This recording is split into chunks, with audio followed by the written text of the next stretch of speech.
विद्यार्थी मित्रांनो, मी डॉक्टर उमेश गोळेसर पुन्हा एकदा घेऊन आलोय अर्थशास्त्राचं लेक्चर। आणि या लेक्चर मध्ये आपण पुन्हा बीए सेकंड इयरच्या सेमिस्टर 3 या विषयाचा जो महत्त्वपूर्ण भाग आहे तो म्हणजे व्हॅल्यू ऑफ मनी, ज्याला म्हटले जाते मुद्रेचं मूल्य।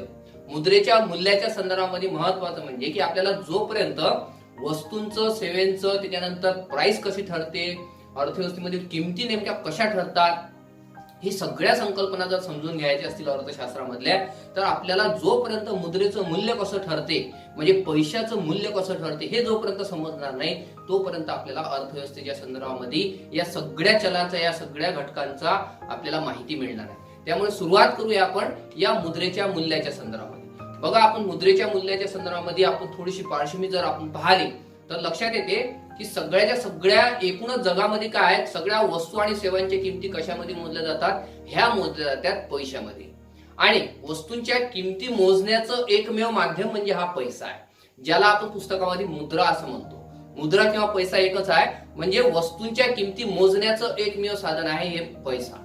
वस्तूंचं मूल्यमापन करणे हे पैशाचं प्रधान कार्य म्हटलं जातं। आणि आज या पैशाची किंमत कशी मोजायची, त्याचं मूल्यमापन कसं करायचं, हे सगळेच्या सगळे जे प्रश्न निर्माण होतात। आणि त्यामुळं हे सगळ्या प्रश्न जेव्हा आपल्याला निर्माण होतात, आपल्याला नेमकं समजत नाही की वस्तूच्या किमती कशा ठरत असतील, किमती वाढल्या तर त्याचा पैशावर काय परिणाम होतो, पैसा वाढला तर किमतीवर काय परिणाम होतो, या सगळ्या प्रश्नांची उत्तरे आपल्याला या मुद्रेच्या मूल्य या संकल्पनेमध्ये आपल्याला दडलेल्या दिसून येतात। बघा, रोख व्यवहार किंवा नगद व्यवहार दृष्टिकोन जो आला, आणि या दृष्टिकोनाचं जे विश्लेषण प्रोफेसर आयर्विन फिशर यांनी केलं होतं, त्या विश्लेषणात आणि त्यानंतर केम्ब्रिजचे दृष्टिकोन किंवा केम्ब्रिजचे समीकरण देखील आले। थोडक्यात आपण त्याची देखील पार्श्वभूमी समजून घेऊ। सगळ्यात अगोदर आपण पाहू की या मुद्रेच्या मूल्याच्या संदर्भामध्ये नेमक्या पैशाद्वारे किंवा मुद्रेद्वारे ज्या वस्तू आपण विकत घेतो, आणि विकत घेतल्यामुळे आपल्याला नेमकं हे समजते की या किमती मोजायच्या कशा आणि आपल्या पैशाचं किंवा एका रुपयाचं मूल्य कसं असते। म्हणजे भारतातला 1 रुपया जो, तो 1 रुपयामधून जे खरेदी केल्या जाऊ शकते ते भारताच्या 1 रुपयाचं मूल्य आहे असं आपल्याला लक्षात येते। म्हणजे मुद्रेचं मूल्य हे कसं आहे, एक सापेक्ष संकल्पना आहे, आणि जे पैशाच्या एका मात्रेपासून किंवा आपण म्हणू भारतातल्या 1 रुपयापासून किती वस्तू आणि सेवा मिळतात, यावरून आपल्याला लक्षात येते की नेमकं आपल्या पैशाचं मूल्य किती आहे। आणि या संदर्भामध्ये मुद्रेचं परिमाण किंवा अर्थव्यवस्थेमध्ये पैशाचा पुरवठा आणि मुद्रेचं मूल्य या संदर्भामध्ये अर्थशास्त्रामध्ये 2 दृष्टिकोन अतिशय प्रचलित आहेत। आणि यामधला पहिला दृष्टिकोन किंवा पहिलं जे समीकरण म्हणा किंवा दृष्टिकोन म्हणा, किंवा ज्याला एक महत्वाचा विचारधारा देखील म्हणू शकतो, की जे प्रोफेसर आयर्विन फिशर यांनी मांडली होती, की त्यांनी जो मुद्रा परिमाण सिद्धांत मांडला, आपण नंतरच्या लेक्चरमध्ये आपण फिशरचा मुद्रा परिमाण सिद्धांत देखील पाहणार आहोत। या फिशरच्या मुद्रा परिमाण सिद्धांतालाच रोख व्यवहार समीकरण म्हटलं गेलं, म्हणजे कॅश ट्रान्झॅक्शन इक्वेशन म्हटलं गेलं। यालाच रोख व्यवहार किंवा विनिमय दृष्टिकोन देखील म्हटलं गेलं, म्हणजे कॅश ट्रान्झॅक्शन अप्रोच देखील म्हटलं गेलं। आणि दुसरा जो दृष्टिकोन होता तो दृष्टिकोन केम्ब्रिज विद्यापीठातल्या अर्थशास्त्रज्ञांनी मांडला होता। आणि यामध्ये डॉक्टर मार्शल असतील, पिगू असतील, रॉबर्टसन असतील आणि केएस देखील असतील, या सगळ्या लोकांनी जो दृष्टिकोन मांडला तो होता केम्ब्रिज दृष्टिकोन, आणि ज्याला म्हटलं जाते केम्ब्रिजचे समीकरणे देखील म्हटले गेले, आणि त्याला रोख शेष किंवा रोकड शिल्की दृष्टिकोन म्हटलं गेलं। म्हणजे हा जो दुसरा दृष्टिकोन होता, हा दुसरा दृष्टिकोन कॅश बॅलन्स अप्रोच देखील म्हटलं गेलं, म्हणजे रोकड शिल्की दृष्टिकोन म्हटलं गेलं। दोन्ही जे दृष्टिकोन होते हे काय सांगत होते, दोन्ही दृष्टिकोन सांगत होते की पैशाचं मूल्य किंवा मुद्रेचं मूल्य हे मुद्रेच्या मागणी आणि पुरवठ्यानुसार ठरते, म्हणजे पैशाच्या मागणी आणि पुरवठ्यानुसार मुद्रेचं मूल्य ठरते, असे हे दोन्ही दृष्टिकोन सांगत होते। फिशरने मुद्रेच्या पुरवठ्यावर भर दिला आणि मागणी पक्षाला गौण लेखले, तर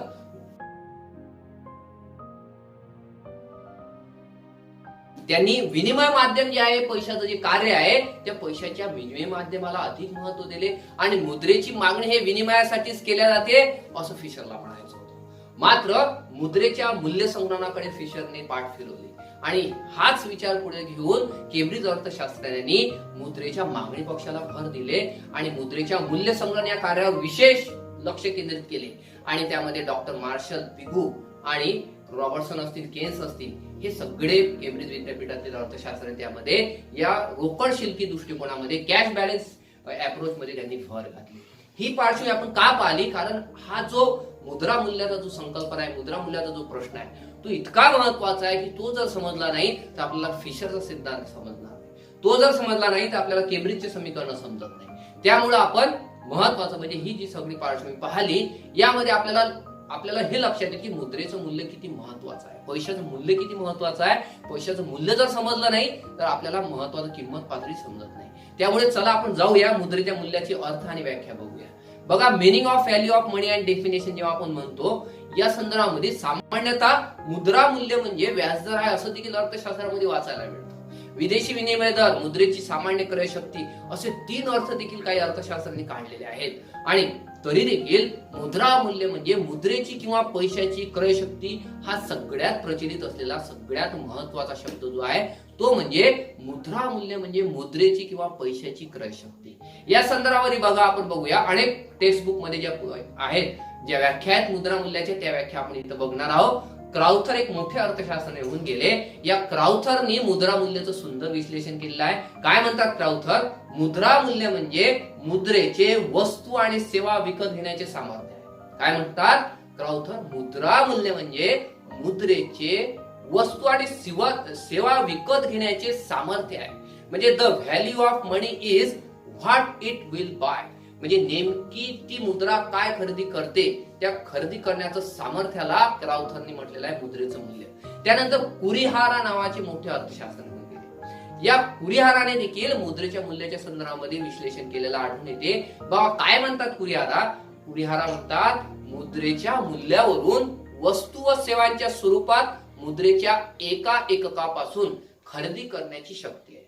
म्हणजे पैशाचा एक नग किंवा एक एकक म्हणजे एका 10 रुपयातला 1 रुपया, 100 रुपयातली 10 रुपयाची नोट, ही जे एकक आहे, ही एकक किती खरेदी करू शकते, त्या खरेदी करण्याच्या सामर्थ्याला, खरेदी करण्याच्या शक्तीला कुरिहाराने देखील क्राउथर प्रमाणे मुद्रेचं मूल्य म्हटलं आहे. म्हणजे the value of money refers to the purchasing power of a unit of money in terms of goods and services, असं या कुरिहाराला म्हणायचं होतं. म्हणजे भारतातल्या 1 रुपयामध्ये जे खरेदी केलं जाऊ शकते ते भारताच्या 1 रुपयाचं मूल्य आहे, असं आपल्याला या व्याख्यावरून काढता येईल. म्हणजे मुद्रेचं मूल्य कसं आहे, ही सापेक्ष कल्पना आहे. पुन्हा म्हणतो मी, मुद्रेचं मूल्य हे सापेक्ष कल्पना आहे. त्या मुद्रेच्या मूल्यावरून नेमकं लक्षात येते की किती वस्तू आणि सेवा खरेदी केल्या जातात, त्याला म्हटलं जातं मुद्रेचं मूल्य. यानंतर रॉबर्टसन नावाचं मोठं नाव होऊन गेलं. रॉबर्टसन देखील मुद्रेच्या मूल्यासंदर्भात सुंदर व्याख्या केली आहे. काय म्हणतात रॉबर्टसन? मुद्रा मूल्य म्हणजे सामान्यतः वस्तूचे जेवढे परिमाण मुद्रेच्या एका मात्रेत विनिमयाद्वारे प्राप्त होते ते म्हणजे मुद्रा मूल्य. काय म्हणतात रॉबर्टसन? मुद्रा मूल्य म्हणजे सामान्यतः वस्तूचे जेवढे परिमाण मुद्रेच्या एका मात्रेत विनिमयाद्वारे प्राप्त होते ते म्हणजे मुद्रा मूल्य. म्हणजे रॉबर्टसनला हे म्हणायचं आहे की पैशाच्या एका मात्रेमध्ये वस्तू आणि सेवा किती मिळतात आणि ते जे मिळतात ते असते त्या मुद्रेचं किंवा त्या पैशाचं मूल्य. अशा प्रकारे रॉबर्टसनने विश्लेषण केलेलं आहे, व्याख्या मांडली आहे. त्यानंतर प्रसिद्ध अर्थशास्त्रज्ञ आहेत ज्यांच्या विचारावर ह्या मौद्रिक अर्थशास्त्राचा पाया देखील असलेला आहे, आणि ते म्हणजे प्रोफेसर आयर्विन फिशर. या फिशरने मुद्रा मूल्याच्या संदर्भामध्ये आपलं मत व्यक्त करताना म्हटलं आहे, मुद्रा मूल्य म्हणजे सामान्य क्रय शक्ती आहे. पर्चेसिंग पॉवरला त्यांनी मुद्रेचं मूल्य म्हटलेलं आहे. आणि हे जे मुद्रेचं मूल्य आहे ते कसं आहे, ते किंमत पातळीच्या व्यस्त प्रमाणामध्ये असते. म्हणजे किमतीच्या विरुद्ध दिशेने हे मुद्रेचं मूल्य बदलते असं फिशरला सांगायचं होतं. त्यांचा सिद्धांत देखील त्याकडेच नेतो आपल्याला. त्यानंतर प्रोफेसर सेलिगमन आहेत. या सेलिगमनने देखील या मुद्रेच्या मूल्याच्या विषयी आपली विश्लेषण करताना, आपलं मत मांडताना व्यक्त केलेलं आहे. असं म्हटलेलं आहे की मुद्रेचं मूल्य हे माल व सेवा खरेदी करण्याची तिची शक्ती आहे आणि ती सामान्यतः किंमत पातळीवरून म्हणजे मूल्याच्या स्तरावरून ओळखली जाते. म्हणजे मुद्रेचं मूल्य काय आहे? माल आणि सेवा, गुड्स अँड सर्व्हिसेस खरेदी करण्याची पैशामध्ये शक्ती आहे आणि ती सामान्यतः किमतीच्या पातळीवरून किंवा मूल्य स्तरावरून ओळखली जाते असं सेलिगमनला म्हणायचं. म्हणजे value of money is it's purchasing power over goods and services and can be known from the relative price level, असं सेलिगमनला म्हणायचं होतं. त्या पैशामध्ये किती वस्तू आणि सेवा खरेदी केल्या जातात याला म्हटलं गेलं आहे. अनेक ह्या सगळ्या अर्थशास्त्रज्ञांना तेच म्हणायचं होतं की पैशामधील खरेदी शक्ती म्हणजेच, पैशामधील क्रय शक्ती वा खरेदी करण्याचं सामर्थ्य म्हणजेच मुद्रेचं मूल्य आहे. मुद्रेचं मूल्य हे क्रय शक्ती आहे, परचेसिंग पॉवर आहे आणि साधारण परिस्थितीमध्ये जितक्या वस्तूंच्या मात्रा एका मुद्रेत किंवा मुद्रेत खरेदी केल्या जाऊ शकते त्यालाच मुद्रेचं मूल्य म्हटल्या जाते. त्यानंतर आपल्याला बघायचं आहे की मुद्रा मूल्य आणि वस्तूची किंमत पातळी ही काय भानगड आहे. मुद्रेचं मूल्य आणि वस्तूची किंमत पातळी, अनेक विद्यार्थी यामध्ये कन्फ्युज होतात. त्यांना नेमकं समजत नाही की किंमत पातळी म्हणजे काय आणि मुद्रेचं मूल्य म्हणजे काय. बघा, या दोन्ही संकल्पना अतिशय महत्वाच्या आहेत. नव्हे तर मी म्हणेल या एकाच नाण्याच्या दोन बाजू आहेत. मुद्रेचं मूल्य आणि वस्तूची सरासरी किंमत पातळी यांचा संबंध व्यस्त असतो आणि तो प्रमाणशीर असतो. व्यस्त असतो आणि प्रमाणशीर असतो याचा अर्थ काय आहे की ते सारख्या म्हणजे एकाच वेळेस दोघांमध्ये बदल होतो त्याला म्हटलं जाते प्रमाणशीर. आणि व्यस्त म्हणजे एकमेकाच्या व्यस्त दिशेने विरोधी दिशेने ते बदलताना पाहायला मिळतात आणि त्या एकाच नाण्याच्या दोन बाजू आहेत. वस्तूची किंमत पातळी जर वाढली तर मुद्रेचं मूल्य घटत जाते. या उलट वस्तूची किंमत पातळी घटली तर मुद्रेचं मूल्य वाढत जाते. असं हे सुंदर विश्लेषण आहे. एवढेच नव्हे तर मुद्रेचं मूल्य आणि वस्तूची किंमत पातळी यामध्ये व्यस्त किंवा विरुद्ध संबंध आहे असं आणि ते प्रमाणशीर त्यामध्ये बदल होताना आपल्याला पाहायला मिळतो. म्हणजे वस्तूची किंमत पातळी दुप्पट, मुद्रेचं मूल्य अर्ध्याने किंवा निमपट. वस्तूची किंमत पातळी निमपट, मुद्रेचं मूल्य दुप्पट. असा हा संबंध आहे, व्यस्त संबंध आहे. दोन मधला जर संबंध आपल्याला सूत्ररूपाने काढायचा असेल तर आपल्याला हे सूत्र जे आहे ते सोप्या पद्धतीने आपल्याला पाहायला मिळते. मुद्रेचं मूल्य काढायचं असेल तर मुद्रेचं मूल्य is equal to 1 upon price of level. मुद्रेचं मूल्य बरोबर 1 भागीला किंमत पातळी आणि VF is equal to 1 upon P. याचा अर्थ काय, VM म्हणजे मुद्रेचं मूल्य, पैशाचं मूल्य. पैशाचं मूल्य, P म्हणजे काय, price of level. Price of level म्हणजे किमतीची पातळी, वेगळ्या वस्तू आणि सेवांच्या किमतीची पातळी. ही कशी आहे, हे मुद्रेचं मूल्य 1 भागीला किंमत पातळी आहे. म्हणजे ते एकमेकाच्या व्यस्त प्रमाणात असते. दिसून येते आपल्याला किमतीच्या व्यस्त प्रमाणामध्ये मुद्रेचं मूल्य बदलते. हे आपल्याला समजून घ्यायचं असेल तर वस्तूच्या किमतीत दुप्पट झाल्या तर मुद्रेला किंवा नाण्याला पूर्वीपेक्षा निम्मेच वस्तू मिळते. म्हणजे मुद्रेची क्रय शक्ती निम्मी झाली असे म्हटलं जाते. अत्यंत साध्या पद्धतीने आपल्याला अत्यंत साध्या भाषेमध्ये जर समजून घ्यायचं असेल तर उदाहरणाद्वारे बघू की समजो पूर्वी 10 रुपयाला मिळणारा पेन जर आज 20 रुपयाला मिळत असेल तर एक पेन खरेदी करण्याकरता आज आपल्याला 10 रुपयाऐवजी 20 रुपये द्यायला लागतात. म्हणजे पूर्वीपेक्षा पेनाची किंमत काय झाली आहे, दुप्पट झालेली आहे. आपल्याला दुप्पट पैसे द्यावे लागतात. जर पेनाची किंमत ही आपल्याला आधी जो पेन होता तो पेन आपल्याला 10 रुपयाला मिळायचा, आता मात्र पेनाची किंमत वाढली. पेन हा 20 रुपयाचा झाला. 20 रुपयाचा झाला तर आता तुमच्या जवळच्या 10 रुपयानं काही तो खरेदी करता येणार नाही.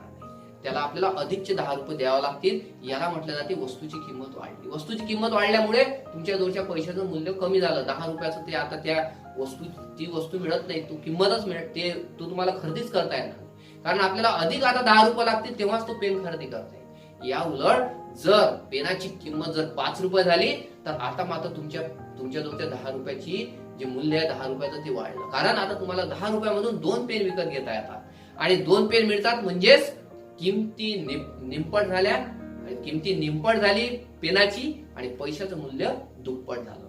अशा प्रकारे मुद्रेला संपत्तीचा अविश्वासू रक्षक म्हटलं गेलेला आहे. या मुद्रेचे अतिशय महत्व व्यक्त केलेलं आपल्याला पाहायला मिळतं. थोडक्यात काय तर वस्तूची किंमत पातळी आणि मुद्रा मूल्य या दोन घटकामध्ये एकाच वेळी व्यस्त प्रमाणामध्ये बदल होताना दिसून येतो. वस्तूच्या किंमत पातळीचा अभ्यास म्हणजे पर्यायाने मुद्रा मूल्याचा अभ्यास आहे. या संदर्भामध्ये प्रसिद्ध अर्थशास्त्रज्ञ होऊन गेले डेव्हिड ह्यूम यांनी काय म्हटलेलं आहे, विचारवंत होऊन गेले डेव्हिड ह्यूम यांनी म्हटलेलं आहे वस्तूची किंमत पातळी मुद्रा परिमाणावर म्हणजे पैशाच्या परिमाणावर, संख्येवर अवलंबून असते. मुद्रा परिमाणात म्हणजे पैशाच्या संख्येत जर वाढ झाली तर वस्तूच्या किमती वाढतील, किंमत पातळी वाढेल. या उलट मुद्रा परिमाणात घट झाली, पैशाच्या संख्येत घट झाली तर किंमत पातळीमध्ये घट होईल. तात्पर्य काय आहे की वस्तूची किंमत पातळी हे काय आहे, मुद्रा परिमाणाचं फलन किंवा कार्य आहे असं देखील म्हटलं गेलं. मुद्रा परिमाणातील बदल हे कारण असून वस्तूच्या किंमत पातळीतील बदल हा त्याचा परिणाम आहे. सुंदर वाक्य म्हटलंय मी. काय म्हटलं, मुद्रा परिमाणातील जो बदल आहे हे वस्तूचं कारण आहे तर वस्तूच्या किंमत पातळीतील बदल हा त्याचा परिणाम आहे. असा दोघांमधील कार्यकारण संबंध आपल्याला स्पष्ट करता येतो. याचाच अर्थ काय आहे की मुद्रा परिमाण आणि वस्तूची किंमत पातळी ही जी आहे ही समदिशेने बदलते आणि मुद्रा परिमाण आणि मुद्रा मूल्य हे व्यस्त दिशेने बदलते. यावरच पुढचे सिद्धांत आधारलेला आहे. फिशरचा सिद्धांत देखील आधारलेला आहे. डेव्हिड ह्यूमनी जे मुद्रा परिमाण, वस्तूची किंमत पातळी आणि हे सगळं विश्लेषण केलं, ते एक प्रकारे येणाऱ्या अर्थशास्त्रज्ञांना विचार मांडताना खूप महत्वाचं ठरलं. डेव्हिड ह्यूम नंतर अनेक शास्त्रज्ञ होऊन गेले अर्थशास्त्रज्ञ. त्यामध्ये ऍडम स्मिथ, रिकार्डो, जे.एस. मिल हे सगळे क्लासिकल इकॉनॉमिस्ट आहेत की ज्यांनी या संदर्भामध्ये पुढं जे.एस. मिल नंतर टॉसिंगनं देखील विश्लेषण केलेलं आहे आणि त्यामध्ये या किंमत पातळीचं आणि मुद्रा मूल्याचं विश्लेषण त्यांनी आपल्याला पाहायला मिळतं. जे.एस. मिलनं तर या संदर्भामध्ये सुंदर म्हटलेलं आहे की the value of money other things being the same various inversely as its quantity. Every increase of quantity lowers the value and every diminution raising in it in a ratio exactly equivalent. म्हणजे त्यांना हे म्हणायचं होतं की मुद्रा परिमाण काय म्हणायचं होतं की डेव्हिड ह्यूमला काय म्हणायचं होतं या संदर्भामध्ये, जे.एस. मिलला काय म्हणायचं होतं महत्वाचं म्हणजे की the value of money other things being equal. जर इतर परिस्थिती समान असेल तर मुद्रा परिमाणाच्या समदिशेने वस्तूच्या किमती वाढतील आणि वस्तूची किंमत पातळी आणि मुद्रा मूल्य यांच्यामध्ये व्यस्त संबंध दिसून येईल, असं या जे.एस. मिलच्या वाक्यावरून आपल्याला पाहायला मिळतं. प्रोफेसर टॉसिंगनं काय केलं मात्र मुद्रा परिमाण, वस्तूची किंमत पातळी आणि मुद्रा मूल्य या तिघही परिचलन आहेत, यामधील संबंध यथार्थपणे मांडताना म्हटलेलं आहे की double the quantity of money and other things being equal, price will be the twist high as before and the value of money one half. म्हणजे काय म्हणायचं होतं त्यांना की त्यांना देखील तेच विश्लेषण करायचं होतं की महत्वाचं म्हणजे की डबल द क्वांटिटी ऑफ मनी म्हणजे मुद्रेचं परिमाण जर दुप्पट झालं इतर परिस्थिती समान असताना, प्राइस विल बी ट्विस्ट म्हणजे किंमत पातळी देखील दुप्पट होईल, मात्र व्हॅल्यू ऑफ मनी म्हणजे मुद्रेचं मूल्य मात्र निपट होईल. हे सगळे लोक काय सांगत होते? सगळे लोक हेच सांगत होते की मुद्रा परिमाणाच्या पैशाच्या संख्येच्या समप्रमाणामध्ये किंमत पातळी बदलते आणि किंमत पातळी आणि मुद्रा परिमाण याच्यामध्ये व्यस्त संबंध दिसून येतो. किंमत पातळीच्या व्यस्त प्रमाणामध्ये मुद्रेचं मूल्य बदलते, असे हे सगळे लोक सांगत होते. त्यानंतर आपल्याला प्रश्न पडतो की मुद्रेचं मूल्य मोजायचं कसं?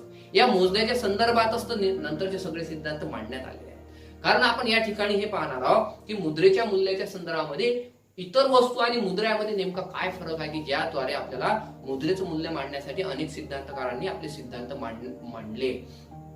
यामध्ये बघा की इतर वस्तू आणि आपल्या मुद्रेच्या संदर्भात पैशामध्ये काय फरक आहे की मुद्रेकरता जी मागणी असते ती कशी असते? डिराइव्हड असते. डिराइव्हड म्हणजे उत्पन्न झालेली मागणी असते, व्युत्पादित असते, अप्रत्यक्ष असते. त्याला परोक्ष मागणी देखील म्हटलं जातं. म्हणजे ती उत्पन्न झालेली मागणी असते. कशी उत्पन्न झालेली असते की इतर वस्तू मानवाची कोणती ना कोणती गरज प्रत्यक्षपणे पूर्ण करतात व इतर वस्तूंना समाजात स्वतंत्र आणि प्रत्यक्ष मागणी असते. या उलट मुद्रेला अप्रत्यक्ष मागणी असते. कारण मनुष्याची प्रत्यक्षपणे कोणती गरज ही मुद्रा भागू शकत नाही. तुम्हाला भूक लागली तर पैसे खाऊ शकत नाही तुम्ही. ती भूक लागली तर ज्या अन्नधान्य ज्याद्वारे मिळते ते तुम्हाला विकत घ्यावं लागेल. म्हणजे पैशाद्वारे ते विकत घ्यावं लागेल, नंतर तुम्हाला खावं लागेल. तुम्हाला पैसे खाता नाही. म्हणजे डायरेक्ट तुमची मागणी पैसा पूर्ण करत नाही. अप्रत्यक्ष मागणी पैशाची असते. अनेक वस्तू खरेदी करण्यासाठी पैसा पाहिजेत असते. मुद्रेच्या सहाय्याने आवश्यक असलेली कोणती वस्तू तुम्हाला खरेदी करता येते आणि खरेदी करून तुमची इच्छा तुम्हाला तृप्त करता येते. म्हणजे माणसाची वस्तू करता जी मागणी असते त्यातूनच मुद्रे करता मागणी निर्माण होते. अशा प्रकारे वस्तूंच्या मागणीवर मुद्रेची मागणी अवलंबून असल्यामुळे त्याला म्हटलं जाते व्युत्पादित किंवा डिराइव्हड किंवा उत्पन्न मागणी, अप्रत्यक्ष मागणी म्हटलं जाते. त्यानंतर मुद्रेची सकल उपयोगिता कशी असते? ही स्टेबल असते, स्थिर असते. कारण मुद्रेची मागणी ही इतर वस्तूंच्या उपलब्धतेवर अवलंबून असते. जोवर वस्तूंचा पुरवठा स्थिर आहे तोवर मुद्रेची सकल उपयोगिता देखील स्थिर असते. काय म्हटलेलं आहे? जोवर मुद्रेचा पुरवठा म्हणजे जोवर वस्तूंचा पुरवठा स्थिर आहे तोपर्यंत मुद्रेची सकल उपयोगिता देखील स्थिर असते. याचा अर्थ काय की मुद्रेची सकल उपयोगिता ही मुद्रेच्या साठ्यावर अवलंबून नसते, तर इतर म्हणजे मुद्रेची सकल उपयोगिता ही मुद्रेच्या साठ्यावर अवलंबून नसते, तर ती अवलंबून असते इतर महत्वाचं म्हणजे की वस्तूंचा जो पुरवठा आहे तो कसा आहे अर्थव्यवस्थेमध्ये. मुद्रेची मागणी कशी आहे? ही वस्तूंची उपलब्ध आहे की नाही आहे. जर तुमच्याकडे भरपूर पैसा आहे, तुम्हाला एखादी वस्तू पाहिजे, ती वस्तूच मार्केटला नाही आहे, तर अशा वेळेस काय होईल? तुमच्याजवळचा पैसा कामात पडणार आहे. पैसाच असून भागत नाही तर वस्तू उपलब्ध आहे की नाही हे देखील महत्वाचं आहे. समाजाने एखाद्या वस्तूंचं उत्पादन पूर्वीपेक्षा जर दुप्पट केलं तर त्या वस्तूची सकल उपयोगिता देखील दुपटीपेक्षा जास्त वाढू शकते. म्हणजे वस्तूंचं उत्पादन जर कमी झालं तर त्या वस्तूची सकल उपयोगिता देखील कमी होते. आणि त्यानंतर म्हणजे मुद्रेची जी मात्रा किंवा पुरवठा आहे तो कमी जास्त झाला तरी देखील मुद्रेच्या या सकल उपयोगितेमुळे मुळीच फरक पडणार नाही. मुद्रेची जी मात्रा आहे तिचा पुरवठा जरी कमी जास्त झाला तरी देखील मुद्रेच्या सकल उपयोगितेमध्ये मुळीच फरक पडणार नाही, कारण वस्तूच्या उपलब्धतेवर ही पैशाची मागणी अवलंबून असते असं आपल्याला या ठिकाणी पाहायला मिळते. त्यानंतर मुद्रेच्या पुरवठ्याची जी लवचिकता ही नेहमी एक असते. याचा अर्थ काय की इतर वस्तूंच्या पुरवठ्याची लवचिकता कशी असते, नेहमी एकापेक्षा जास्त असते किंवा एकापेक्षा कमी असते, परंतु मुद्रेच्या बाबतीत मात्र लवचिकता ही निश्चित कशी असते, निश्चितपणे एकच असते. याचा अर्थ मुद्रेचा पुरवठा आणि मुद्रेचं मूल्य यांचा गुणाकार नेहमीच सारखा आपल्याला होताना पाहायला मिळतो. काय म्हटलं मी, मुद्रेचा पुरवठा म्हणजे पैशाचा पुरवठा आणि मुद्रेचं मूल्य यांचा नेहमी गुणाकार कसा समान असतो. मुद्रेचं स्वरूप इतर वस्तूंपेक्षा नेहमीच भिन्न असल्यामुळं, मुळातच भिन्न असल्यामुळं मुद्रेचं मूल्य ठरवण्यासाठी स्वतंत्र सिद्धांत अभ्यासण्याची अतिशय आवश्यकता आहे. आणि या दृष्टिकोनानुसारच महत्वाचे सिद्धांत जे पुढे आपल्याला पाहायला मिळाले ते म्हणजे फिशरचा मुद्रा परिमाण सिद्धांत आहे आणि त्यानंतर केम्ब्रिजचे समीकरण किंवा रोपशिल्पी दृष्टिकोन देखील आहे. अशा प्रकारे मित्रांनो आज आपण जे महत्वाचा जो भाग पाहिला तो म्हणजे मुद्रेचं मूल्य. मुद्रेच्या मूल्याच्या संदर्भामध्ये आपण पाहिलं की मुद्रा मूल्य आणि किंमत पात्र एकमेकांच्या व्यस्त प्रमाणात बदलतात. मुद्रेचं मूल्य म्हणजे पैशामध्ये खरेदी करण्याची क्षमता किंवा शक्ती आहे, परचेसिंग पॉवर आहे. या ठिकाणी आपण आजचं लेक्चर इथं संपत आहोत. या इकोस्टार चॅनलला अधिकाधिक विद्यार्थ्यांनी जोपर्यंत सबस्क्राईब ते करणार नाही तोपर्यंत तुम्हाला नवीन व्हिडिओचे नोटिफिकेशन येणार नाही. तुम्ही सगळ्यात अगोदर या चॅनलला तुम्ही सबस्क्राईब करा, लाईक करा आणि अनेक विद्यार्थ्यांपर्यंत हा व्हिडिओ पोहोचा. धन्यवाद.